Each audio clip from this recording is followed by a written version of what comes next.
কুমিল্লার মুরাদনগরে গণপিটুনিতে একই পরিবারের ৩ জন নিহত। মাদক ব্যবসায় জড়িত থাকার অভিযোগে স্থানীয়দের।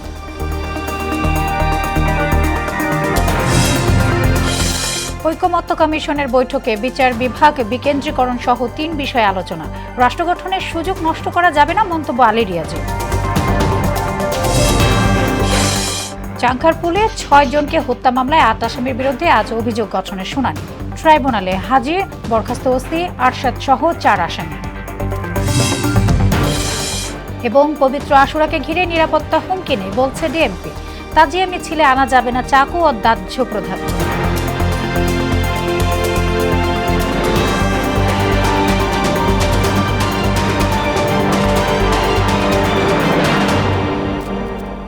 আসসালামু আলাইকুম, সবাইকে মোহনা সংবাদে স্বাগত। শুনছিলেন শিরোনাম, আর পুরো সংবাদ জুড়ে আছি আমি সোনিয়া ইসলাম। এবারে বিস্তারিত। কুমিল্লার মুরাদনগরে গণপিটুনিতে একই পরিবারের ৩ জনকে হত্যা করার অভিযোগ উঠেছে। তারা মাদক কারবারের সঙ্গে জড়িত ছিলেন এমন অভিযোগ তুলে তাদের পিটিয়ে হত্যা করা হয়েছে বলে জানা গেছে। সকালে উপজেলার বাঙ্গুরা বাজার থানার আকবপুর ইউনিয়নের করাইবাড়ি গ্রামে এই ঘটনা ঘটে। নিহতরা হচ্ছেন রোকসানা আক্তার রুবি, তার ছেলে রাসেল মিয়া, মেয়ে জোনাকি। বিষয়টি নিশ্চিত করেছেন বাঙ্গুরা বাজার থানার ওসি মাহফুজুর রহমান। স্থানীয়দের অভিযোগ, রোকসানা আক্তার ও তার পরিবারের লোকজন দীর্ঘদিন ধরে এলাকায় মাদক ব্যবসা করে আসছেন। বিভিন্ন সময় তাদের বিরুদ্ধে মুরাদনগর, বাঙ্গুরা সহ বিভিন্ন থানায় মামলা রয়েছে। রাজধানীর ফরেন সার্ভিস একাডেমিতে চলছে জাতীয় ঐকমত্য কমিশনের ২য় দফার ৯ম দিনের বৈঠক। এতে অংশ নিয়েছে বিএনপি, জামায়াতে ইসলামী, এনসিপি সহ বিভিন্ন রাজনৈতিক দল। আজ আলোচনা হবে রাষ্ট্রপতির ক্ষমা প্রদর্শন, জরুরি অবস্থা ঘোষণা এবং বিচার বিভাগ বিকেন্দ্রীকরণ নিয়ে। বৈঠকের শুরুতে কমিশনারের সহসভাপতি অধ্যাপক আলী রিয়াজ জুলাই ছাত্র জনতার আত্মত্যাগের বিষয়টি স্মরণ করিয়ে দেন। বলেন, সংস্কারে ২০টি গুরুত্বপূর্ণ বিষয়ে সিদ্ধান্ত নিতে হবে, আর সিদ্ধান্তে পৌঁছাতে পারলে তা হবে দেশের জন্য ইতিবাচক। রাষ্ট্র গঠনের সুযোগ হেলায় হারানো যাবে না বলেও মন্তব্য করেন তিনি। কিভাবে কি পরিস্থিতির মধ্যে দিয়ে কতটা অবদান অন্যদের সমস্ত রকম জীবন বাজি রাখার সংগ্রামের পরিণতি হিসেবে আমরা এখানে এসেছি, সেটা আমাদের সবসময় মনে রাখতে হবে এবং সেটাই যেন আমাদের গাইডিং প্রিন্সিপাল হয়, সেটাই যেন আমাদের দিক নির্দেশক হয় যে অনেক প্রাণের বিনিময়ে অনেক অত্যাচার নিপীড়নের মোকাবেলা করে এবং একটা সম্ভাবনার জায়গায়, সুযোগের জায়গায়, যে সুযোগ অতীতে আসেনি সেখানে আমরা এসেছি, এই সুযোগ হেলায় হারানো যাবে না। এই সুযোগে আমাদের যতটুকু সম্ভব আমাদের সকলকে, প্রত্যেককে ব্যক্তি হিসেবে, দল হিসেবে, জোট হিসেবে, নাগরিক হিসেবে সেই ভূমিকা রাখতে হবে। আমরা আশা করি সেটা আমরা সকলে সবসময় মনে রাখি এবং সেভাবেই অগ্রসর হই। দর্শক, রাজধানীর ফরেন সার্ভিস একাডেমিতে আছেন সহকর্মী এসইউ সেলিম, আমরা চলে যাচ্ছি তার কাছে। সেলিম, বৈঠক তো হচ্ছে, বৈঠকের বিস্তারিত কি তথ্য আছে আপনার কাছে জানাবেন?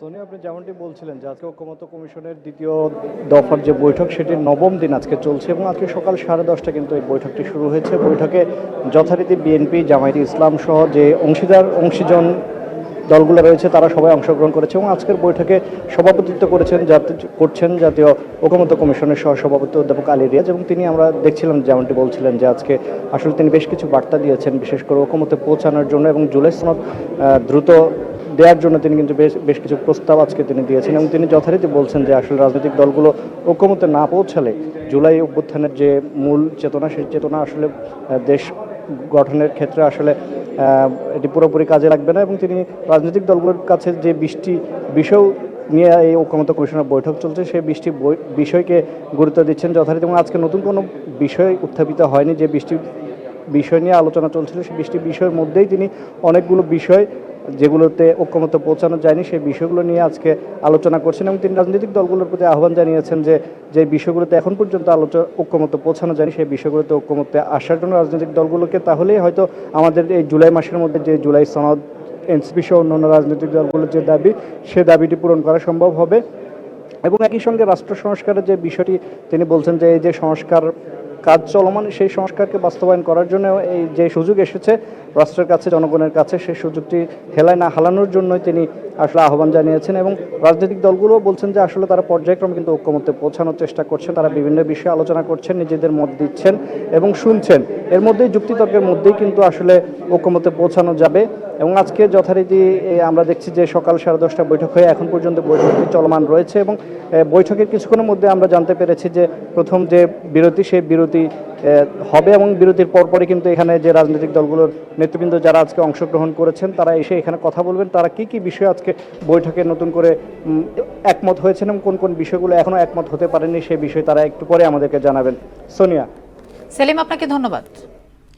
গণ অভ্যুত্থানে গত 5ই আগস্ট রাজধানীর চাংখারপুলে শিক্ষার্থী আনাস সহ 6 জনকে গুলি করে হত্যা মামলায় 8 আসামির বিরুদ্ধে অভিযোগ গঠনের শুনানি আজ। বিচারপতি গোলাম মুর্তজা মজুমদারের নেতৃত্বাধীন আন্তর্জাতিক অপরাধ ট্রাইব্যুনাল 1-এ আজ দ্বিতীয় দিনের মতো শুনানি হবে। এই মামলার আসামি শাহবাগ থানার বরখাস্ত পরিদর্শক আরশাদ, কনস্টেবল সুজন, ইমাজ ও নাসিরুলকে সকালে ট্রাইব্যুনালে আনা হয়। বাকি 4 আসামি পলাতক। দর্শক, ট্রাইব্যুনাল 1-এ আছেন সহকর্মী কাজী পাপ্পু, আমরা সরাসরি যুক্ত হচ্ছি তার সাথে। পাপ্পু, শুনানি কি শুরু হয়েছে? এই বিষয়ে কি তথ্য আছে আপনার কাছে, জানাবেন।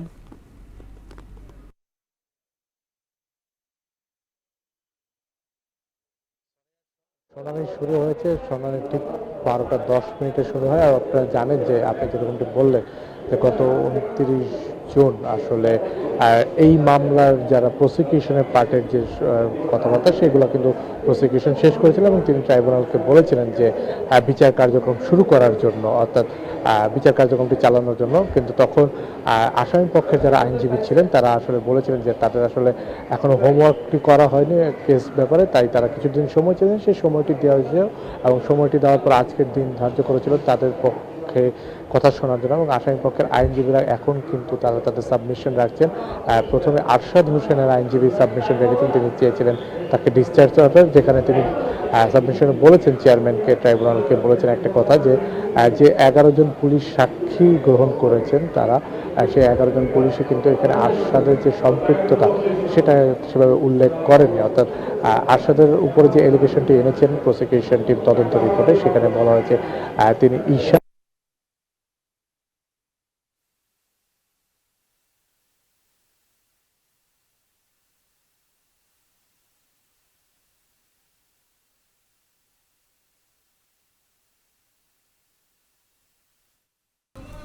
পাপ্পু, ধন্যবাদ আপনাকে।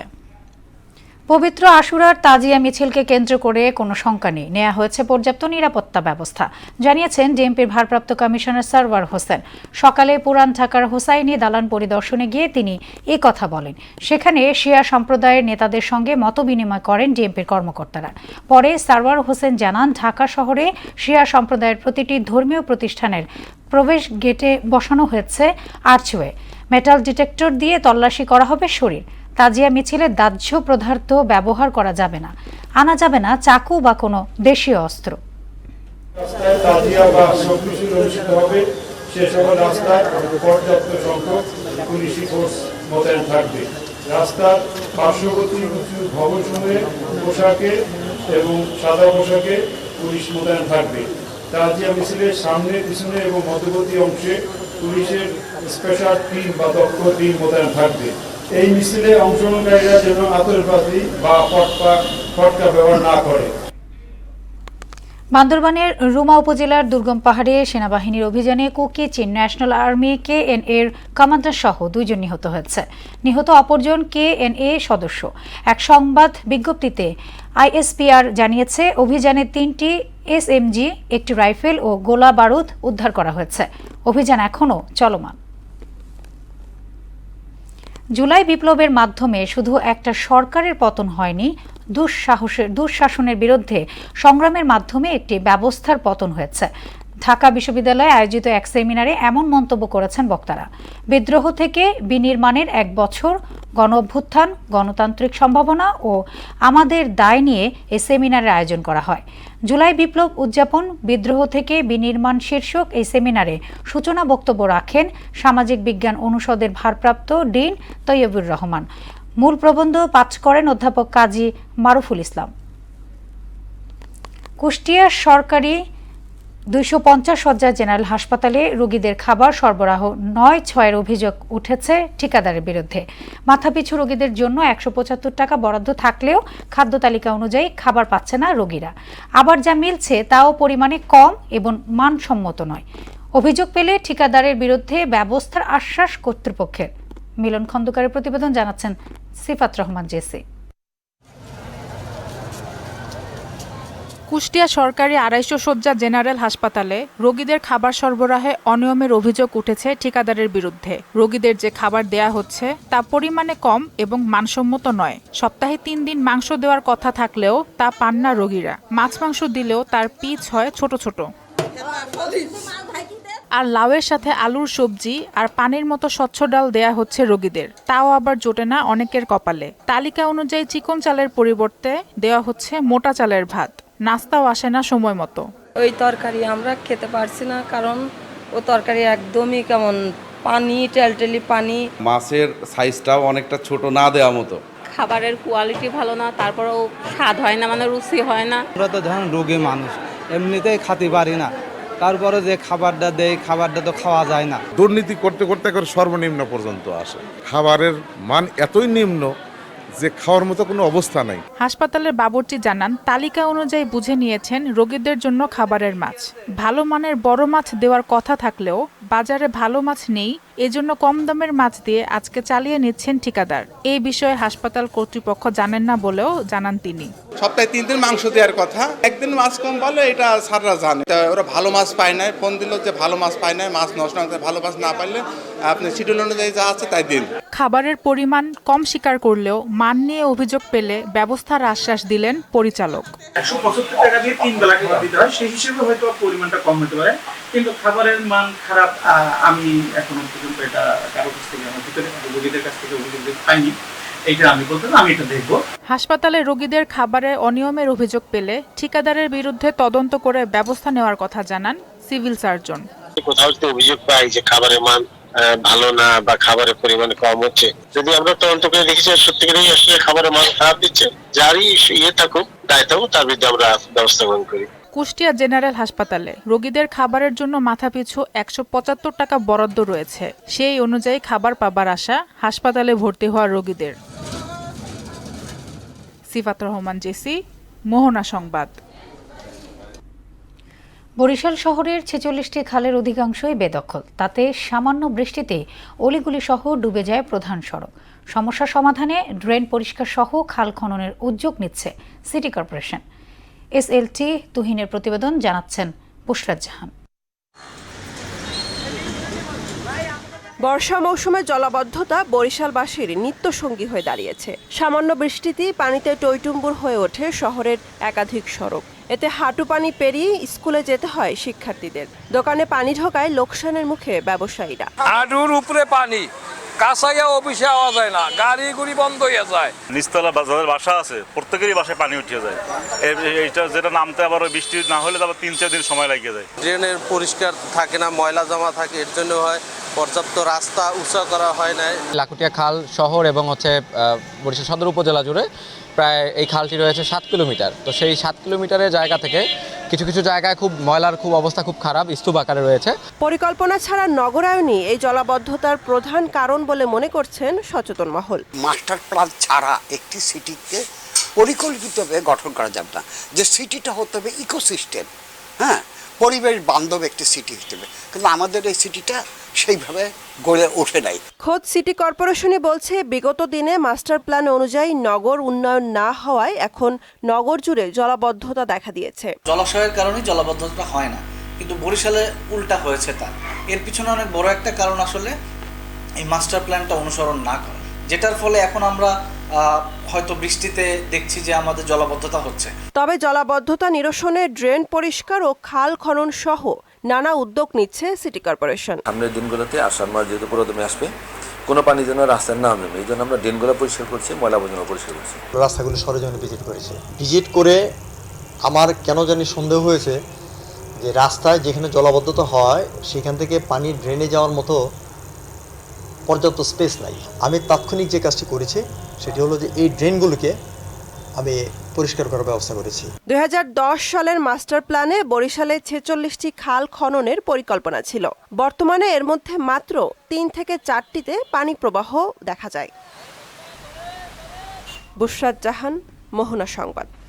মৌলভীবাজারের বড়লেখা উপজেলার পাল্লাথল সীমান্ত দিয়ে 48 জন পুশিন করেছেন ভারতীয় সীমান্তরক্ষী বাহিনী বিএসএফ। ভোররাতে তাদের আটক করা হয়। আটককৃতদের মধ্যে পুরুষ 15 জন, নারী 15 জন এবং শিশু 18 জন রয়েছেন। বিজিবি জানায় আটককৃতদের জিজ্ঞাসাবাদে কুড়িগ্রাম ও যশোর জেলার সীমান্ত এলাকা দিয়ে অবৈধভাবে ভারতে গমন করে। পরবর্তীতে তাদেরকে ভারতের বিএসএফ কর্তৃক বাংলাদেশে পুশিন করানো হয়।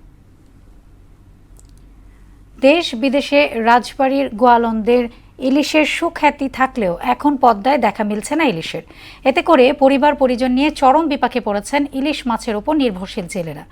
অনেকেই পেশা পরিবর্তন করতে বাধ্য হচ্ছেন। আবুল হোসেনের প্রতিবেদন, জানাচ্ছেন সিফাত রহমান জেসি। বর্ষা মৌসুমে পদ্মায় ইলিশের অবাধ চলাচলের কথা থাকলেও এ বছর পদ্মায় ইলিশের দেখা নেই। তাই মহাজন আড়তদারদের কাছ থেকে দাদন নিয়ে জাল ও নৌকা তৈরি করা জেলেদের জীবন কাটছে খেয়ে না খেয়ে। দিনে দিনে তাদের বাড়ছে ঋণের পরিমাণ। এমন বাস্তবতায় ইলিশ শিকারী জেলেদের চলছে চরম দুর্দিন।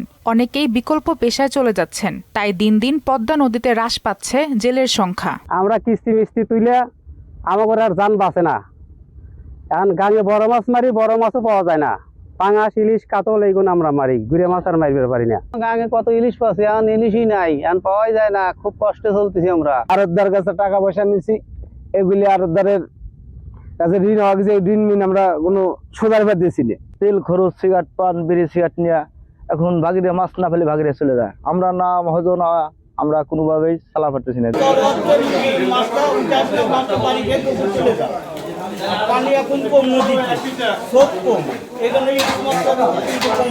নাব্যতা সংকট থাকায় ইলিশের বিচরণ কিছুটা কম হয়ে থাকে বলে জানান মৎস্য কর্মকর্তা। উজানের যে ঢলগুলো আসতেছে সাথে প্রচুর পরিমাণে পলি বা সিল্টেড ম্যাটেরিয়ালস আসতেছে। আসার ফলে আমাদের নদীগুলো অনেকটাই ব্লক হয়ে যাচ্ছে। সেক্ষেত্রে আমাদের এই ড্রেজিং চ্যানেলগুলোকে ড্রেস করে ক্লিয়ার করে দেওয়া একটা বড় সুযোগ তৈরি করে দিতে হবে এই মাইগ্রেটরি প্রজাতির জন্য। আরেকটি হচ্ছে যে প্রজনন মৌসুমে আমরা আশা করি যে এটা হয়তো আগস্টের পরের থেকে, আগস্ট, সেপ্টেম্বর, অক্টোবর, নভেম্বর এই সময়টাতে আমরা বেশি পাই। এই সময়টাতে মূলত সে প্রজনন করতে আসে। তো আমরা আশা করি এবং বিশ্বাস করি যখন নদী ভরে থাকবে, পানিতে স্রোত থাকবে, তখন সাগর থেকে প্রচুর পরিমাণে ইলিশ আমাদের এই অঞ্চলে এসে ধরা পড়বে। নদীর নাব্যতা ফিরিয়ে আনা গেলে এ এলাকায় ইলিশের অবাধ বিচরণ নিশ্চিত করা যাবে বলেও জানান তিনি। সিফাত রহমান জেসি, মোহনা সংবাদ। এবার জানাবো আন্তর্জাতিক সংবাদ। অস্থায়ী যুদ্ধবিরতিতে সম্মতি প্রকাশ করা সত্ত্বেও গাজায় হামলা অব্যাহত রেখেছে দখলদার ইসরায়েল। গত 24 ঘন্টায় গাজা জুড়ে হামলায় প্রাণ গেছে 111 জনের। ইসরায়েলি অবরোধের কারণে গাজার হাসপাতালগুলোতে দেখা দিয়েছে জ্বালানি সংকট। ফলে চিকিৎসার অভাবে মৃত্যুর মুখোমুখি কয়েকশো আহত মানুষ। এদিকে হামাস জানিয়েছে তারা মার্কিন যুদ্ধবিরতির প্রস্তাবটি বিবেচনায় নিয়েছে। কাজী শাহরিনের ডেস্ক রিপোর্টস। মার্কিন মধ্যস্থতায় 60 দিনের অস্থায়ী যুদ্ধবিরতি প্রস্তাবে রাজি হয়েছে ইসরায়েল। তবে গাজায় হামলা বন্ধ করেনি নেতানিয়াহু সেনারা। একের পর এক প্রাণঘাতী হামলায় গাজা জুড়ে গত 24 ঘন্টায় নিহত হয়েছে 111 জন। আহত হয়েছে আরও অনেকে। নিহতদের মধ্যে রয়েছে ত্রাণ নিতে যাওয়া ক্ষুধার্ত মানুষও। এছাড়া ইসরায়েলি হামলায় গাজা শহরের নিজ বাড়িতে ফিলিস্তিনের ইন্দোনেশিয়ান হাসপাতালের পরিচালক ডাক্তার মারওয়ান সুলতানও নিহত হয়েছেন। স্বাস্থ্য মন্ত্রণালয়ের তথ্য অনুযায়ী 20 মাসেরও বেশি সময় ধরে চলা এই হামলায় প্রাণহানি ছাড়িয়েছে 57,000। এদিকে উত্তর গাজার বৃহত্তম চিকিৎসা কেন্দ্র আল শিফা হাসপাতালের কর্মকর্তারা বলছেন, ইসরায়েলের অবরোধের কারণে হাসপাতালে জ্বালানি ফুরিয়ে যাওয়ায় কয়েকশো রোগী মৃত্যুর মুখোমুখি রয়েছেন। গাজায় হিউম্যানিটেরিয়ান ফাউন্ডেশন GHF জানিয়েছে, মাত্র 5 সপ্তাহে গুলি চালিয়ে ত্রাণ সংগ্রহ করতে আসা 600 জনের বেশি ফিলিস্তিনিকে হত্যা করেছে ইসরায়েলি সেনারা। বার্তা সংস্থা এপির তথ্য মতে গাজায় ত্রাণ বিতরণ স্থানগুলিতে পাহারা দেওয়ার জন্য নিযুক্ত আমেরিকান ঠিকাদাররা নির্মমভাবে ক্ষুধার্ত ফিলিস্তিনিদের ওপর গোলাবারুদ এবং স্টান গ্রেনেডও নিক্ষেপ করে। নাম প্রকাশ না করার শর্তে 2 আমেরিকান নিরাপত্তা কর্মী জানান তাদের কাছে ফিলিস্তিনিদের সাথে যা ইচ্ছা তাই করার অনুমোদন রয়েছে। অন্যদিকে ফিলিস্তিনের স্বাধীনতাকামী সংগঠন হামাস জানিয়েছে তারা মার্কিন যুদ্ধবিরতি প্রস্তাবটি বিবেচনায় নিয়েছে। যে কোনো চুক্তির মাধ্যমে স্থায়ীভাবে যুদ্ধবন্ধে প্রস্তুত তারা। কাজী শাহরিন, মোহনা সংবাদ। ইন্দোনেশিয়ার বালি দ্বীপে 65 আরোহী নিয়ে একটি ফেরি ডুবে গেছে। এই ঘটনায় 4 জনের মরদেহ উদ্ধার করা হয়েছে। এখনও নিখোঁজ আছে 38 জন। জীবিত উদ্ধার করা হয়েছে 23 জনকে। ডুবে যাওয়া ফেরিটিতে 53 জন যাত্রী, 12 জন ক্রু এবং 22টি যানবাহন ছিল। ফেরিটি ঝাবার কেটাবাঙ্গ বন্দর থেকে বালির গিলিমানুক বন্দরের দিকে যাচ্ছিল। এবার টেনিস। উইম্বলডনে পুরুষ এককের দ্বিতীয় রাউন্ডে আজ কোর্টে নামছে সর্বোচ্চ গ্র্যান্ড স্ল্যাম জয়ী তারকা নোভাক জোকোভিচ। লন্ডনের সেন্টার কোর্টে বাংলাদেশ সময় সন্ধ্যা 6:30 ইংল্যান্ডের ড্যান ইভান্সের মুখোমুখি হবে 38 বছর বয়সী সার্বিয়ান তারকা।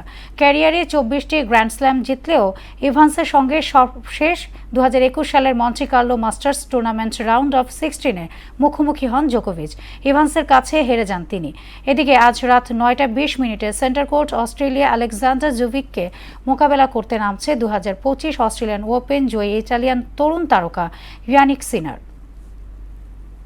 শেষ করব মোহনা সংবাদ, যাবার আগে শিরোনামগুলো আরও একবার।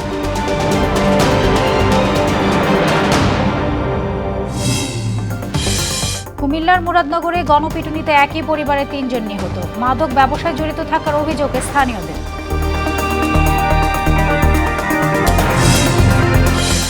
ঐকমত্য কমিশনের বৈঠকে বিচার বিভাগ বিকেন্দ্রীয়করণ সহ 3 বিষয়ে আলোচনা। রাষ্ট্র গঠনের সুযোগ নষ্ট করা যাবে না, মন্তব্য আলী রিয়াজের। চাংখারপুলে 6 জনকে হত্যা মামলায় 8 আসামির বিরুদ্ধে আজ অভিযোগ গঠনের শুনানি। ট্রাইব্যুনালে হাজির বরখাস্ত ওসি আরশাদ সহ 4 আসামি। এবং পবিত্র আশুরাকে ঘিরে নিরাপত্তা হুমকি নেই বলছে ডিএমপি। তাজিয়া মিছিলে আনা যাবে না চাকু ও দাহ্য পদার্থ।